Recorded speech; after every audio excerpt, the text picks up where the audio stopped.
اعوذ باللہ من الشیطان الرجیم بسم اللہ الرحمن الرحیم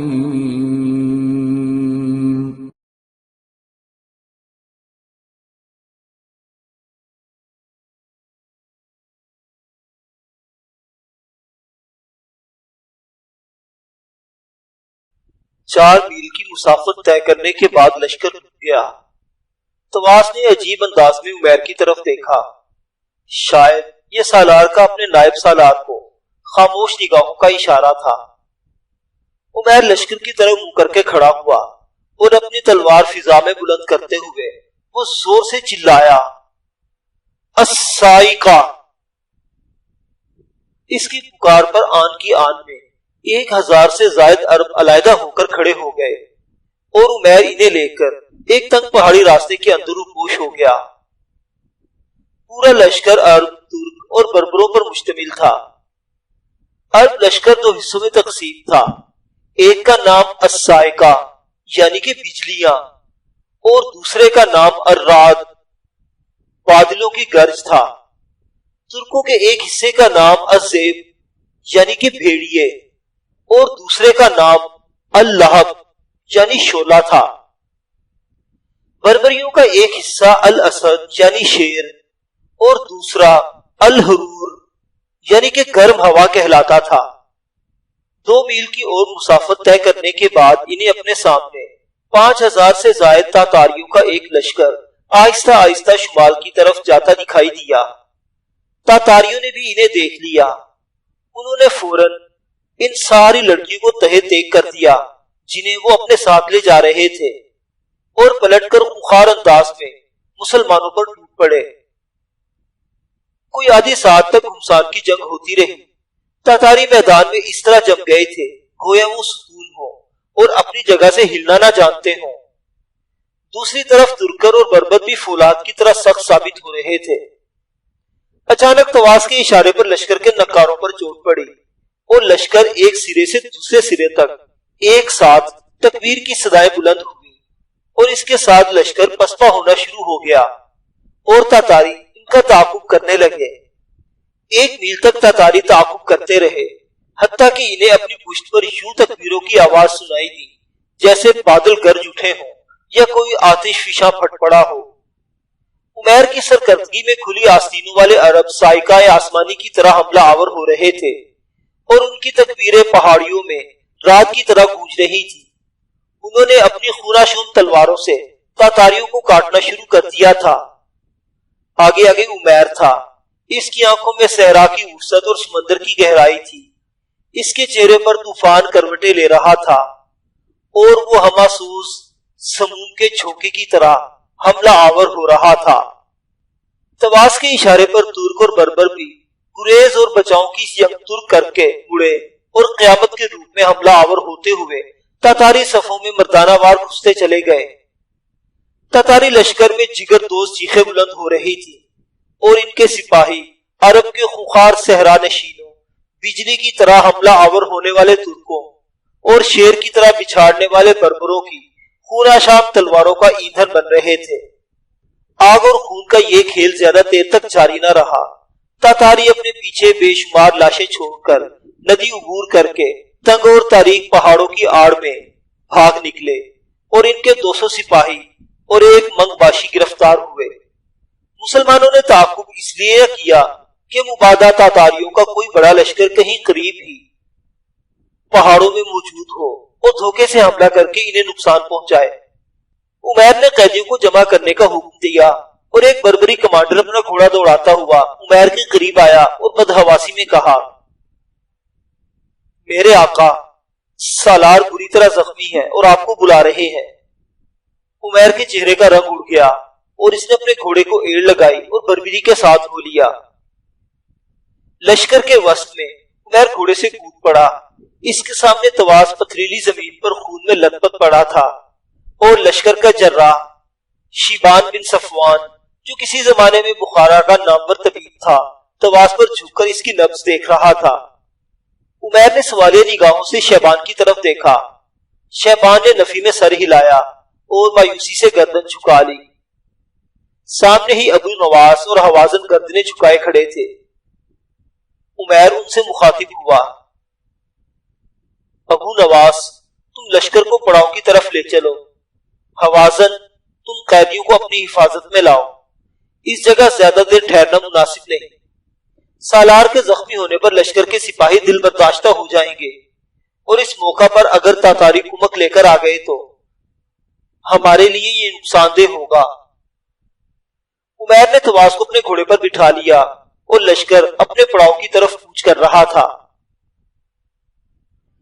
پڑاؤ میں آ کر عمیر نے تواس کو زمین پر لٹا دیا اور اس کا سر اپنی گردن میں گود میں لے کر بیٹھ گیا۔ پڑاؤ کی حفاظت کرنے والے عرب ان کے گرد جمع ہو گئے تھے۔ امینا اور اریتا بھی عمیر کے پہلو میں آ کھڑی ہوئی تھی۔ شہبان پھر تواس کی نبض دیکھ رہا تھا اور اس کے جراحوں کا دستہ زخمیوں کی مرہم پٹی کرنے لگا تھا۔ کچھ سپاہی قیدیوں کو حفاظت پر مامور کر گئے تھے۔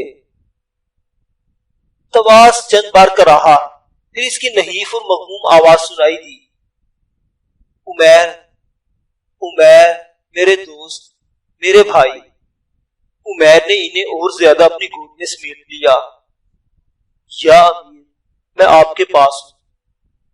سنو عمیر، میں تم سے رخصت ہو رہا ہوں، میرے بعد تم لشکر کے سالار اعلیٰ ہو۔ اب تمہارا مسکن میں رہنا ناگزیر ہو گیا ہے۔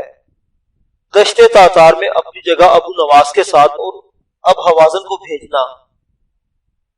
تواس کچھ دیر خاموش رہا، دوبارہ اس کی مدعا سی آواز ہوئی، سنو میرے دوست، ایک سپاہی کی زندگی میں ایک طوفان کے بعد دوسرا طوفان، ایک بھنور کے بعد دوسرا بھنور، ایک مارکے کے بعد دوسرا مارکا آتا ہے۔ ان میں کامیاب وہی ہوتا ہے جس کے پیشے میں لگن اور مقصد میں سچائی ہوتی ہے۔ دیکھو میرے سامنے قضا کی تحریر بکھر رہی ہے، آہ عالم اسلام سو رہا ہے۔ تواس خاموش ہو گیا۔ شہبان نے گھبرا کر اس کی نبض پر ہاتھ رکھ دیا، وہ دم توڑ چکا تھا۔ عمیر، ابو نواس اور حوازن اور شہبان کے سر جھک گئے۔ پاس کھڑی امینا اور اریتا رو رہی تھی۔ سپاہیوں پر اداسی کی ایک لہر چھا گئی۔ عمیر نے 3 سپاہیوں کو تواس کی لاش ایک خچر پر لے جانے کے انتظامات کرنے کو کہا، اور جب وہ اپنی جگہ کھڑا ہوا تو ایک ترک سپاہی اس سے قریب ہو کر بولا، میرے آقا، تاتاری قیدیوں میں ان کا ایک سالار ہے، وہ آپ سے ملنا چاہتا ہے۔ عمیر خاموشی سے قیدیوں کی طرف بڑھا۔ ابو نواس، حوازن، امینا اور اریتا اس کے پیچھے پیچھے تھے۔ شہبان تواس کی لاش کو خچر پر لے جانے کے انتظامات کی نگرانی کرنے لگا تھا۔ اس ترک سپاہی کی رہنمائی میں عمیر اس منگ باشی کے پاس آ کر رکا اور قہر آلود نگاہوں سے اسے گھورتے ہوئے پوچھا، کیا تم مجھ سے ملنا چاہتے ہو؟ منگول سالار چند قدم آگے بڑھا، کیا تم اس لشکر کے سالار ہو؟ ہاں۔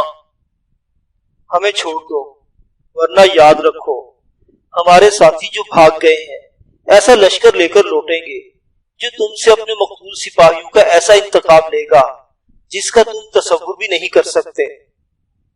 عمیر نے غصے میں کہا، میں اس لشکر کا انتظار کروں گا، اس لشکر کا مقابلہ اتنا آسان نہ ہوگا، اور پھر تم جانو ہماری قوم ایک ایسی قوم ہے جس نے آج تک کسی سے شکست نہیں کھائی۔ عمیر بے پناہ غصے کا اظہار کرتے ہوئے ایسی آواز میں بولا جیسے سمندر کی کوئی مہیب لہر کسی سنگلاخ چٹان سے ٹکرائی ہو، تم بکواس کرتے ہو تاتاری، تمہارے جرلاد لشکر کو پہلی شکست بہادر بلغاریوں نے دی، دوسری شکست شروان کے مقام پر سلطان جلال الدین نے دی جس میں تمہارے چنگیز خان کا بیٹا تولی خان تک مارا گیا، تیسری شکست اسی میدان میں چنگیز خان کے ہراول دستے کو ہوئی، تمہیں چوتھی شکست سلطان جلال الدین نے رے اور اصفہان کے درمیان دی، پانچویں شکست اسی اولوالعزم سلطان اور اسلام کے رجل عظیم نے تمہیں اس وقت دی جب تمہارے لشکر نے اصفہان کا محاصرہ کر رکھا تھا۔ تم کیسے کہتے ہو تمہاری قوم کو آج تک شکست نہیں ہوئی؟ اور کیا تھوڑی دیر قبل تمہاری قوم کے سپاہی ہمارے سامنے لومڑیوں کی طرح دم دبا کر نہ بھاگے تھے؟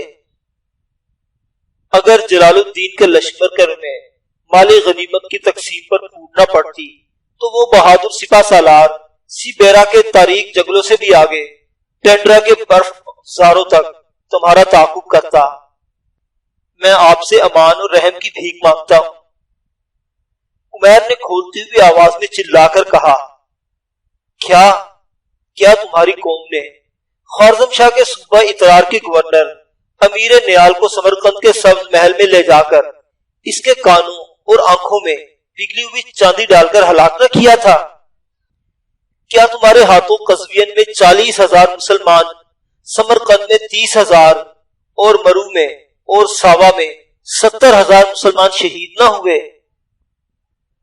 اور تمہارا چنگیز خان مرو سے باہر سونے کی کرسی پر بیٹھ کر قتل کے احکامات جاری کرتا رہا، اور اس کے سامنے شہر جل رہا تھا، اور اس بھیڑیے نے دولت کی تلاش میں سلطان سنجر کی قبر تک کھود ڈالی تھی۔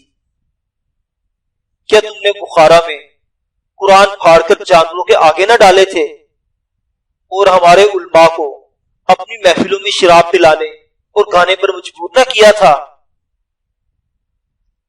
کیا ترمز میں سب مسلمان قیدیوں کے پیٹ چاک نہ کیے گئے تھے؟ اور تمہارے اس چنگیز نے قلعہ اور نہر سے جو جواہرات کے 10 صندوق نہ چرا لیے تھے جو خوارزم شاہ نے وہاں امانت کے طور پر رکھے تھے، اور جن میں سے صرف 2 صندوقوں کی مالیت ملک عراق کی کل قیمت سے زیادہ تھی۔ معزز سامعین، قرآن پاک پھاڑنے اور مسلمان قیدیوں کے پیٹ چاک کرنے کا واقعہ کچھ یوں ہے۔ تاریخ بخارا میں آرمینس ویبرے کے مطابق قرآن پھاڑ کر جانوروں کے آگے ڈالے گئے۔ جن صندوقوں میں قرآن رکھے جاتے تھے انہیں گھوڑوں کے چاروں کے طور پر استعمال کیا گیا۔ بڑے بڑے علماء کو اپنی محفلوں میں شراب پلانے اور گانے بجانے پر مجبور کیا گیا۔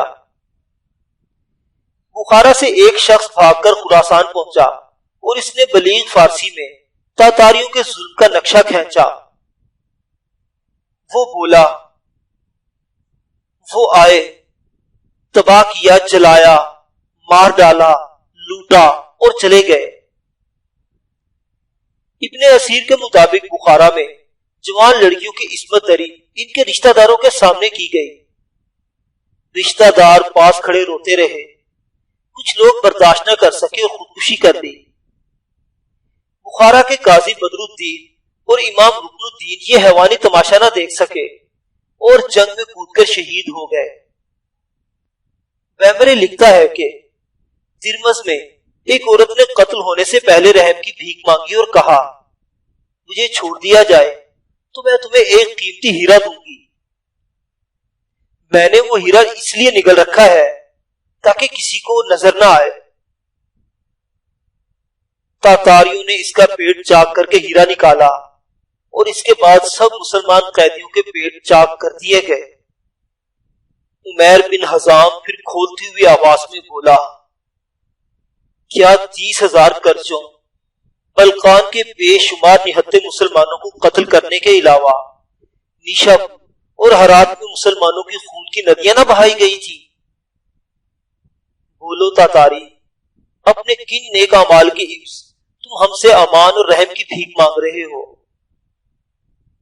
تاتاری، تم لوگوں نے ہر جگہ انسانیت کا منہ نوچا، اور اس میدان میں تمہارے ساتھ وہی سلوک کروں گا جیسا تمہارے بھائی ہمارے بھائیوں سے کرتے رہے ہیں۔ تمہاری قوم نے ایک سوئے ہوئے شیر کو اس کی کچھار میں گھس کر زخمی کیا ہے۔ جس روز مسلمان متحد ہو کر تمہارا تعاقب کریں گے، میں تمہیں یقین دلاتا ہوں اس روز تم لوگ زمین کے آخری کونے تک اپنے لیے کوئی پناہ گاہ تلاش نہ کر سکو گے۔ تمہارے ان سب مظالم کی داستانیں ہمارے دلوں میں نقش ہیں، اور ہم ایک روز تمہارے ساتھ اپنا حساب ضرور بے باک کریں گے۔ تاتاری نے آخری حربہ آزمایا، تو پھر تم میرے ساتھ مقابلہ کرو۔ اگر میں جیت گیا تو مجھے میرے ساتھیوں سمیت رہا کر دینا، اگر ہار گیا تو جو جی میں آئے سلوک کر لینا۔ عمیر نے تیز نگاہوں سے تاتاری کی طرف دیکھا۔ کیا تم لوگ ہمارے قیدیوں کو بھی ایسے موقع فراہم کرتے رہے ہو؟ تمہارا جواب یقیناً نہیں میں ہوگا، تاہم مجھے تمہاری پیشکش منظور ہے۔ عمیر نے ایک سپاہی کو تلوار مہیا کرنے کو کہا اور اس نے اپنی تلوار نکال کر اس منگ باشی منگول سالار کو تھما دی۔ عمیر نے بھی ایک جھٹکے کے ساتھ اپنی تلوار نکال لی تھی۔ سپاہی پیچھے ہٹ کر کھڑے ہو گئے۔ منگ باشی آگے بڑھ کر حملہ آور ہوا۔ عمیر نے اس کا وار تلوار پر روکا اور پھر اپنی تلوار علیحدہ کرتے ہوئے اس پر بے درپے وار کر کے اسے کافی پیچھے دھکیل دیا۔ تاتاری بدحواس ہو گیا، اپنے خواص جمع کر کے پینترا بدلا اور نئے انداز سے ایک دو وار کیے۔ عمیر نے اسے بھی تلوار پر لیا اور اپنے بائیں ہاتھ سے تاتاری کا تلوار والا ہاتھ پکڑ لیا۔ تاتاری نے اپنا بازو چھڑانا چاہا لیکن ناکام رہا۔ عمیر کی تلوار فضا میں بلند ہوئی اور اسے خون میں نہلا گئی۔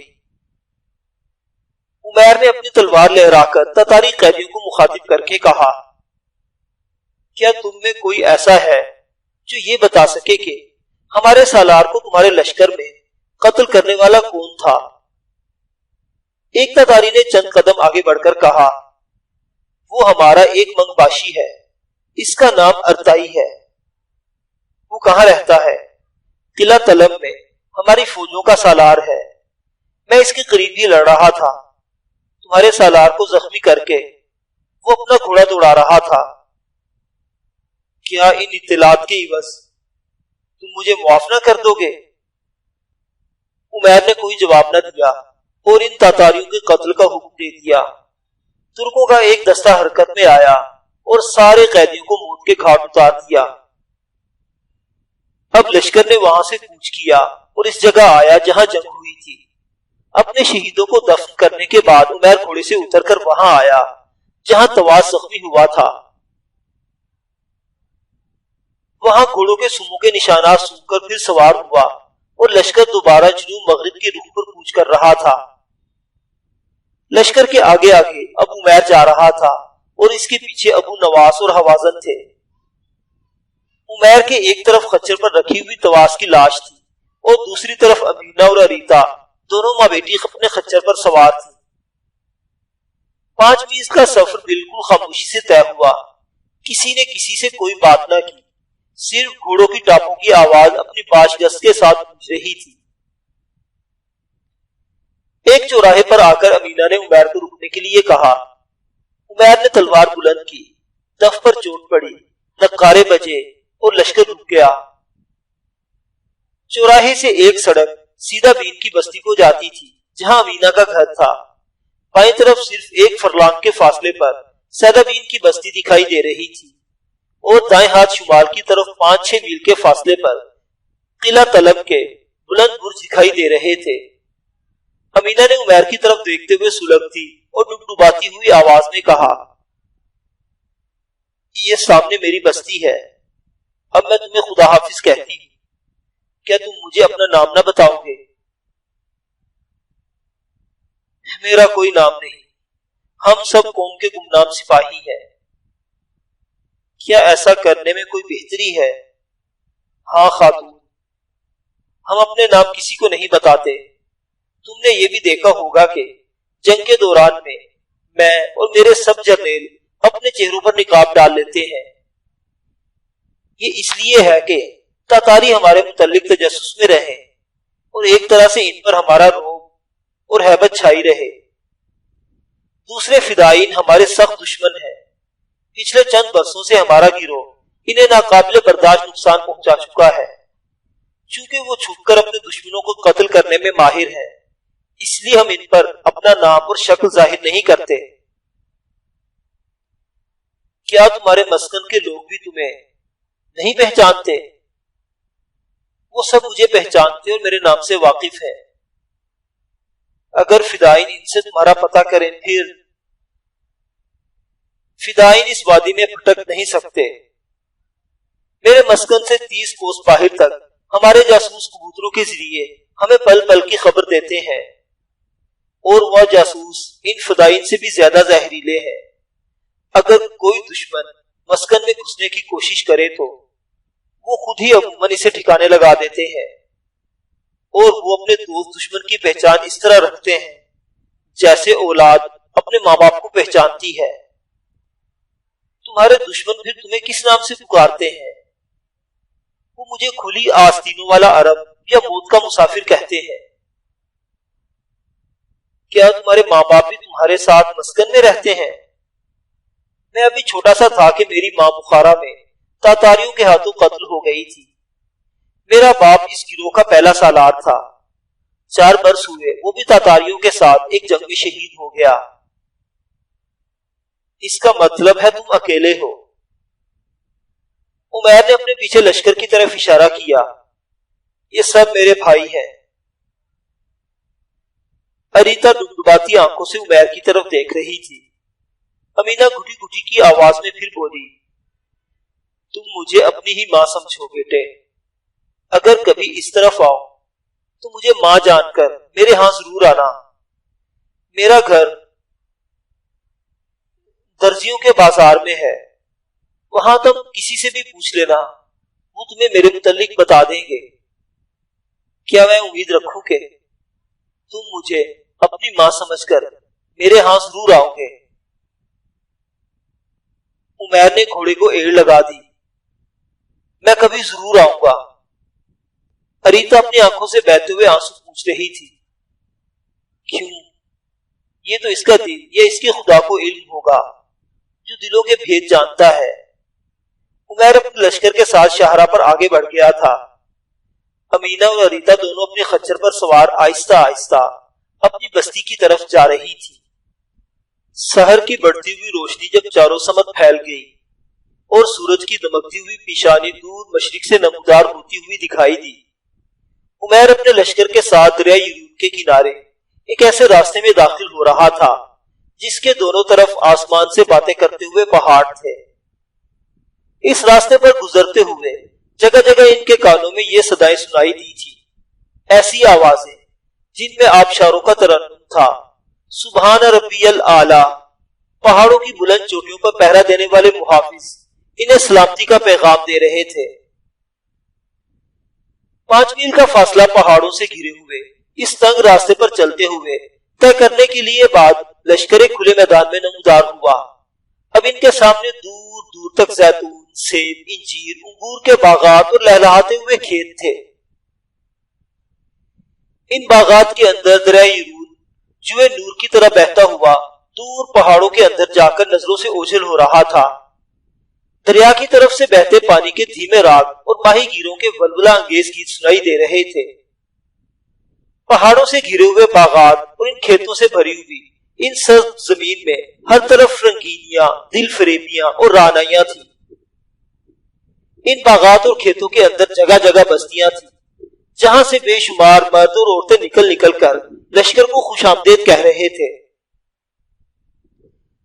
10 میل لمبے اس میدان کو طے کرنے کے بعد اب سامنے 18,000 فٹ سے بھی اونچے پہاڑ نمودار ہوئے تھے جن کے ایک طرف دریا یرود ان سے ٹکراتا ہوا گزرتا تھا۔ لشکر اب ایک ایسے تنگ راستے کے ذریعے جس پر بیک وقت صرف 2 سوار اکٹھے اپنے گھوڑے دوڑا سکتے تھے اس پہاڑی سلسلے میں داخل ہو رہا تھا۔ راستے کی دیواروں سے پتہ چلتا تھا کہ وہ قدرتی نہ تھا بلکہ انسانی ہاتھوں نے کاٹ کر اسے بنایا تھا۔